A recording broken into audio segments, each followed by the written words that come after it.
안녕하십니까. 생명과학을 가르치고 있는 변동규 선생님입니다.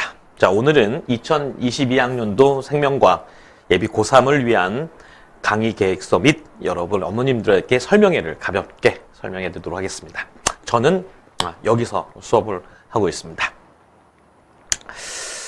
먼저 올해 출제됐던 경향을 잠깐 분석을 해 본다면 당연히 교과에 나왔던 모든 생명과학 기본 개념, 당연히 유전, 골고루 다 출제가 됐습니다.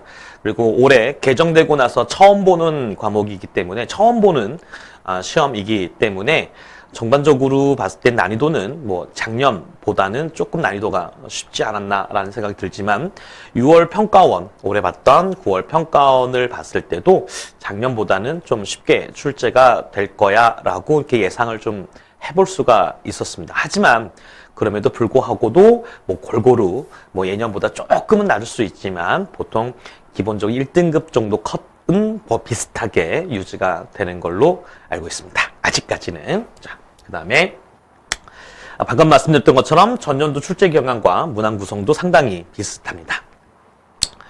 올해 수능 문제에서 가장 물론 킬러 문제는 당연히 이제 유전 관련된 문제가 되겠습니다. 그러나 그 유전 문제 같은 경우는 우리 고3들 같은 경우는 꾸준하게 문제를 더 기본부터 심화까지 다양한 문제 형태를 많이 풀어보기 때문에 솔직히 많이 익숙해진 경향이 맞아요. 하지만 가끔씩 이제 3단원에 관련된 항상성과 건강 파트에서 면역, 근수축에 관련된 문제, 물론 면역이라고 하는 문제도 과거에 비슷한 문제 유형도 많이 나왔고, 근데 근수축 문제가 조금 새롭게 여러 가지 다양한 형태로 문제가 출제된 게 특징이라고 볼 수 있고, 또는 항상 이제 올해 많이 준비했던 흥부 전도 전달에 관련된 속도 구하는 거, 또 점 찍는 거, 이런 것도 나올 거라 예상해두고 많은 문제를 만들어 줬지만 그런 문제는 출제가 되지 않은 그런 현상이 좀 됐습니다. 하지만 그럼에도 불구하고 언젠가 나올 수 있다라고 생각이 들고 항상 학생들한테 열심히 가르치고 있습니다. 그래서 보통 이제 보면 20문항 중에서 보통 이제 킬러, 준킬러, 이제 비킬러 이렇게 나눠지긴 하는데 가장 중요한 건 14문항, 3문항 보통 골고루 출제가 되는 경향이 됩니다. 그러면 도대체 이제 이 수능 문제에서 만점 또는 1등급을 위해서 우리는 도대체 뭐가 중요하냐라고 물어보면 대부분의 학생들은 당연히 유전이다라고 말을 합니다. 하지만 아이들이 고3 때 열심히 수능 준비를 하다 보면 유전이라고 하는 거 보다 보면 솔직히 포기하는 친구도 없잖아 있습니다. 왜? 우리 내가 굳이 만점을 바라고는 아니야. 1등급이다. 또 다른 과목에 비해서는 하나 정도, 2개 정도 틀려도 1등급이 가능할 수 있는 과목이 바로 생명과학이기도 하는 약간의 여유스러움이 좀 묻어나기도 하죠. 그러나 그렇다고 버릴 수 있는 파트는 아니지 않습니까? 근데 유전이라고 하는 게 물론 중요합니다. 물론 중요합니다. 이것을 얼마만큼 시간을 소요하느냐에 따라서 다른 문제에 대한 영향을 줄 수가 있기 때문에 그러기도 하죠. 그러나 유전이라고 하는 건 어머님도 아시는 것처럼 변별로 나누는 기준밖에 되지는 않습니다. 변별력밖에 나눠지는 기준이 될 수 없습니다.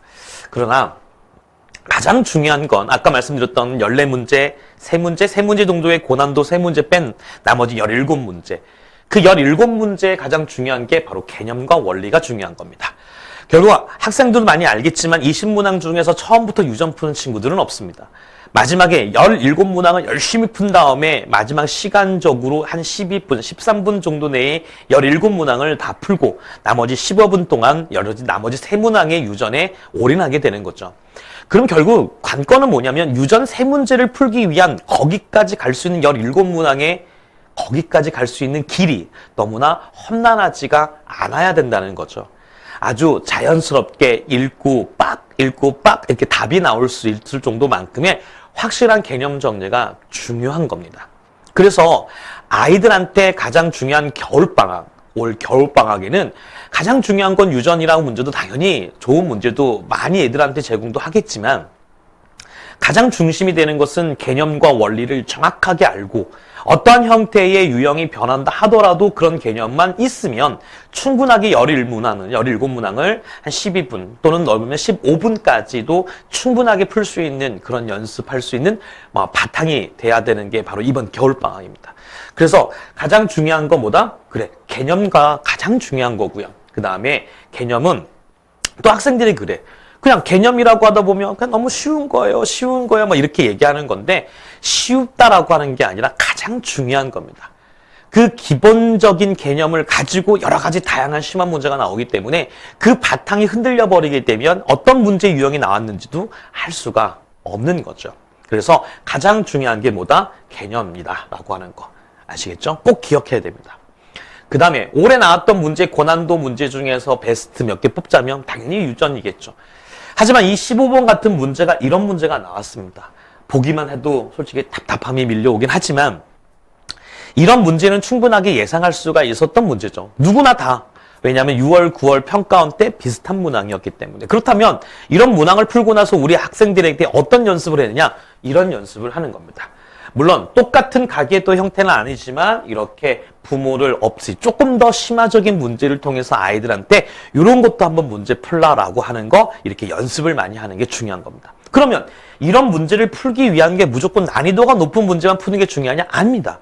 가계도 문제 푸는 것도 기념적인 개념적인 원리가 있고 그 원리를 바탕으로 해서 이 문항을 하나하나 해결해 나가야 되고 그 조건에 따라서 내가 어떻게 접근해 나가야 되는지 순서와 방향을 정하는 게 중요한 겁니다.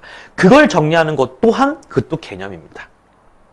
그래서 이런 문제만 열심히 20분, 30분 걸려 이 한 문제를 해결해서 내가 기분이 좋아 라고 하는 거는 누구나 다 알 수 있는 겁니다. 하지만 이런 문제를 맞닥뜨렸을 때 우리가 충분하게 이건 이렇게 하는 거야 라고 하는 스타트가 가장 중요한 겁니다.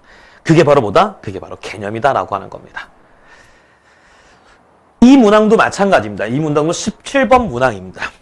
17번 문항이고 이렇게 여러 가지 조건들도 많고 또 17번 문항처럼 똑같은 패턴.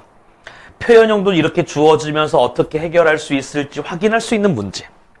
또 하나, 올해 우리 아이들한테 그랬습니다. 올해는 비분리 문제가 분명히 출제가 돼. 당연한 거야. 하지만 비분리 문제 중에서도 올해는 당연히 돌연변이 문제가 출제될 거야. 당연한 거야. 하지만 그 돌연변이 중에서 비분리 문제가 아니라 유전자 돌연변이와 같은 다양한 형태의 또 다른 변형의 문제가 출제가 될 수가 있을 거야 라고 우리는 학생들한테 많이 얘기했고 그런 문제 연습도 이렇게 하는 겁니다. 그러니까 유전이라고 하는 것은 그냥 기본적 개념 정리를 잘 할 수 있고 기본 베이스만 잘 갖춰져 있다면 거기에다가 하나씩 양분 주어가며 키워가면서 이 문제는 이렇게 푸는 거야.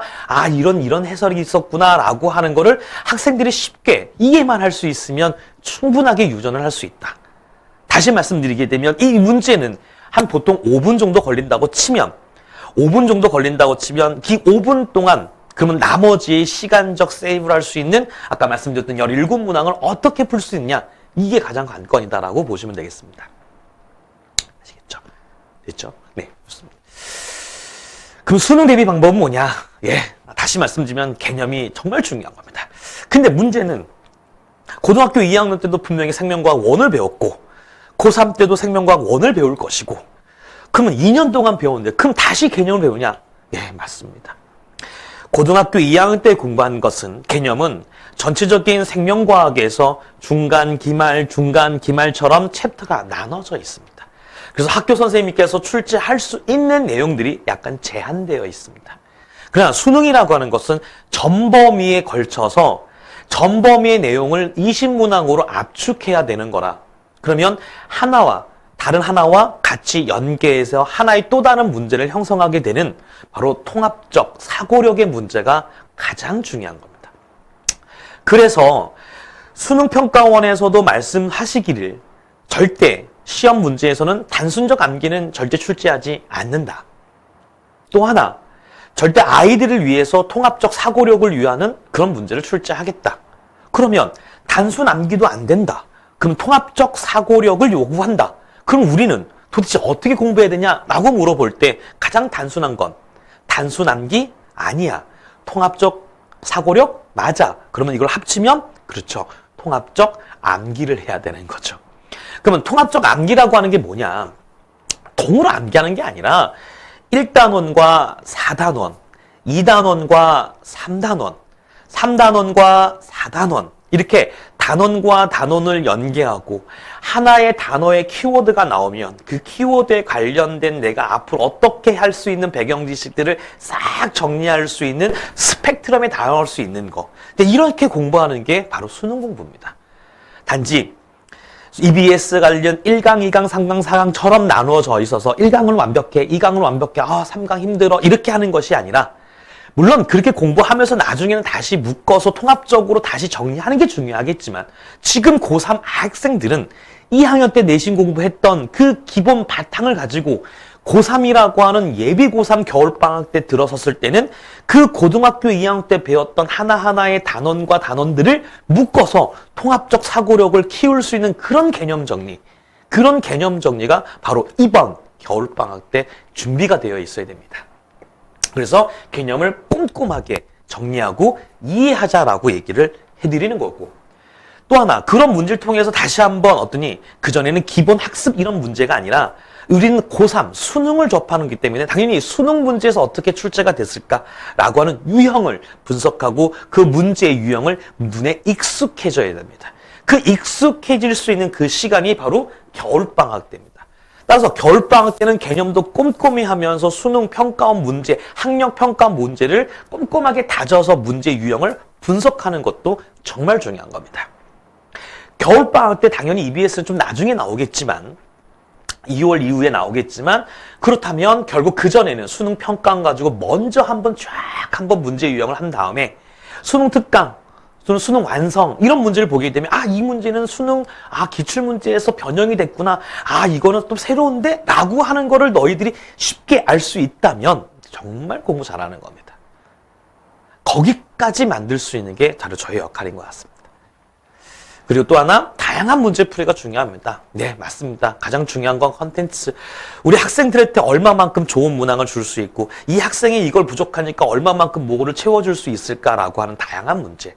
그 다양한 문제 또한 저의 홈사이언스 또 여러 가지 선생님들과 같이 연구도 하고 또 다양한 문제도 교류하면서 서로 좋은 문제 또 걸러야 될 문제들 다시 하면서 이런 걸 학생들한테 많이 제공도 하고, 저 또한 메가에서 수업하고 또 다른 학원에서 수업하면서 많은 자료들 또 그거를 그대로 쓰는 것이 아니라 좀 더 변형하고 그것을 바꿔서 유형을 조금 더 업데이트하면서 학생들한테 제공하고 있습니다. 그래서 절대 또 하나 고3들이 조심해야 될 게 뭐냐면 맨날 수능 특강, 수능 완성 막 이것만 갖고 다닙니다. 그런데 물론 나쁘다고 생각하지는 않습니다. 하지만 중요한 거는 개념을 정리하고 수능 평가원 기출 모든 문제들의 유형을 분석했다면 그 다음에 시행하는 수능 특강, 수능 완성 이런 문제들은 단지 가장 우리나라에서 저렴한 문제집이라 생각하시면 됩니다. 그러니까 내가 정리를 다 하고 마지막에 한 번에 다시 한번 마무리할 수 있는 그런 교재가 바로 수능 연계 교재라고 생각하시면 됩니다. 절대 그걸 가지고 계속 1년 동안 끌고 다니는 것이 중요한 것이 아니라 그런 문제형을 통해서 이런 문제도 나왔구나 라고 하는 거. 물론 연계가 되긴 하지만 그 연계라고 하는 것 또한 수능 평가원 기출 문제를 통해서 바탕을 하기 때문에 가장 중요한 것보다 평가원 수능 문제다라고 하는 거 꼭 기억을 하셔야 됩니다. 아시겠죠? 네. 그래서 연간 커리 및 교재 구성이 이렇습니다. 자, 12월에 겨울방학 시작하게 되면 2월 달까지 3월 교육청 평가 모의고사 대비로 한텀합니다. 근데 원래는 3월 첫째 주에 보통 3월 모의고사를 보긴 하지만 올해는 2021년도에 3학년, 즉 예비 고3들이 처음 실시하는 3학년 모의고사는 아마 3월 20일경에 보는 걸로 알고 있습니다. 그러면 조금 더 시간이 좀 딜레이가 돼서 꼼꼼하게 다시 한번 개념 정리할 수 있는 시간을 가질 수가 있을 것 같습니다. 꼭 겨울방학 때 열심히 개념 정리, 평가원, 유형 정리를 하는 게 가장 중요하고요. 그 다음에 3월부터 5월 같은 경우는 이제 물론 중간에 중간고사도 있기 때문에 약 한 2주 정도는 휴강을 할 수가 있을 것 같고, 그 다음에 6월 평가원 대비로서 우리 학생들이 어차피 다 개념 정리했기 때문에 이번에는 조금 더 난이도가 있는 6월 평가원에 대비할 수 있는 문제를 가지고 다시 한번 정리하고, 이 정리라고 할 때는 개념 정리할 때 똑같이 겨울방학 때 했던 게 아니라 다시 통합적 사고력을 요구할 수 있고 단원과 단원을 연계하면서 항상 학생들한테 개념 정리하고 다시 모의고사 시즌 1이 시작합니다. 그래서 6월 대비를 위한 시즌 모의고사 1입니다. 그래서 분명히 제가 출제하고 제가 만들고 또 좋은 문제들 가지고 와서 학생들한테 같이 한번 풀어보는 그런 6월 평가원 대비가 되겠습니다. 그리고 나서 6월 평가원 끝나게 되면 6월에서 8월부터는 다시 이제 9월 평가원 대비가 들어가는데, 물론 중간에 여름방학이라고 하는 것도 있겠죠. 그죠? 여름방학도 있을 것이고, 또 여름방학 때는 당연히 심화 완성하는데, 뭐 유전 특강도 할 수 있고, 또는 심화 완성, 역시 뭐 핵심 코어 7 같은 중요한 핵심 단어 같은 경우는 다시 모여서 다시 하고, 또는 이때는 아마도 이제 EBS 수능 특강도 다 정리가 됐을 거니까 다시 그 문항을 좀 출제할 수 있는 빈도가 높은 문항들을 다시 한번 선별하고 다시 변형하고, 그래서 학생들한테 제공하는 그런 과정이 되도록 하겠습니다. 그리고 또 하나 시즌 모의고사 2 시작합니다. 그래서 수능에서 이제 9월과 10일 사이에는 이제 수능 파이널 들어가게 됩니다.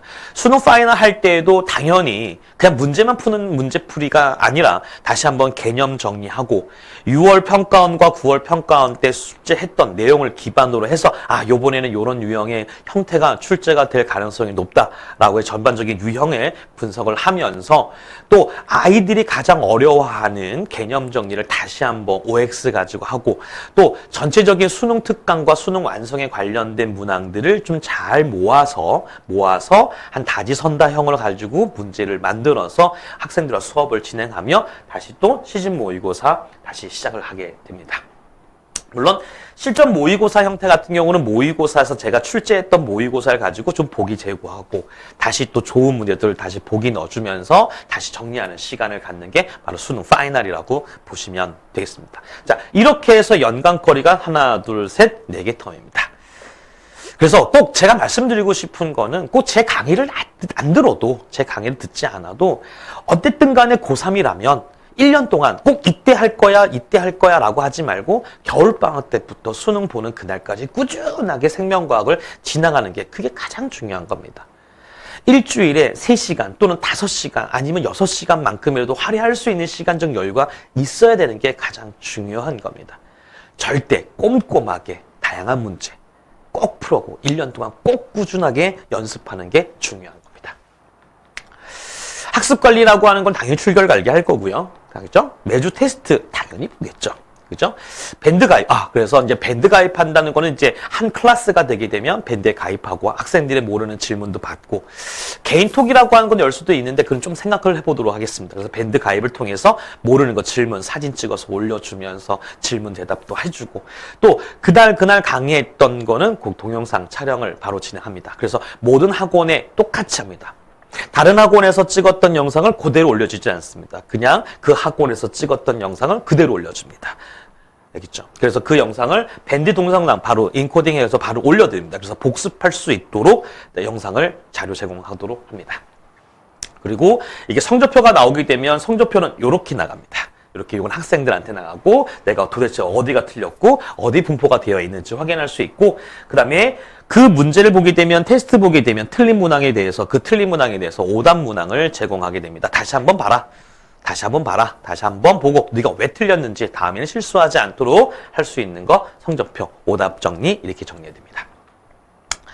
성적 포트폴리오라고 하는 것은 한 달이 끝나게 되면 1차, 2차, 3차, 4차 시험을 보게 되고 마지막에 연합 모의고사처럼 한번 보게 됩니다. 그러면 시험 보게 되는 전체 일주일, 2주, 3주, 한 달 매주마다 보는 점수에 대한 폭의 변동폭이 얼마큼 되는지, 물론 단원마다 좀 차이가 나긴 하겠지만 그 차이가 내는 전체 평균값이 있기 때문에 그 평균값에 준해서 확인해 보도록 하는 시간을 갖는 거 종이 만들어주고, 이 학생은 뭐가 필요하다, 뭐가 더 부족하다, 뭐가 잘한다라고 하는 코멘트까지 달아서 학부모님들한테 전달하도록 하겠습니다.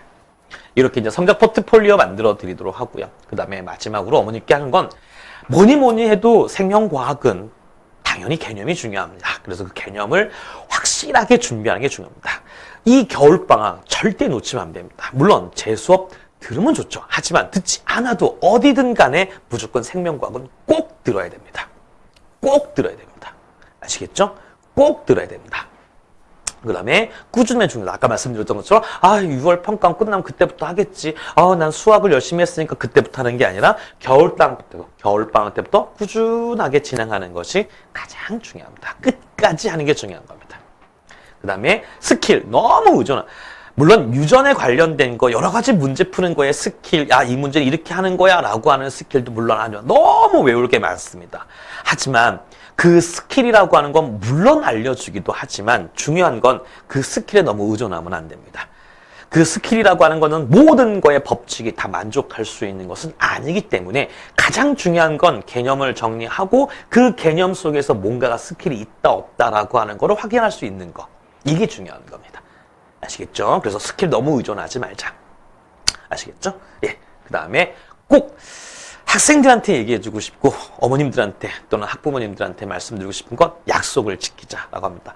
학생들한테 이 문제 줄게 그러면 꼭 문제를 만들어주고 너희한테 이거 해줄게 라고 하면 꼭 하는 거. 어쨌든 간에 강의만 잘하고 중요한 것이 아니라 학생과 학부모와 그 다음에 저와 같이 한번 서로 약속을 믿고 신뢰를 갖고 열심히 믿고 따라주신다면 또한 저 또한 약속을 꾸준하게 잘 지키면서 학생들의 성적에 보답할 수 있는 그날이 꼭 오기를 기원하도록 그래서 약속을 꼭 지키자 이렇게 말씀을 드리고 싶습니다.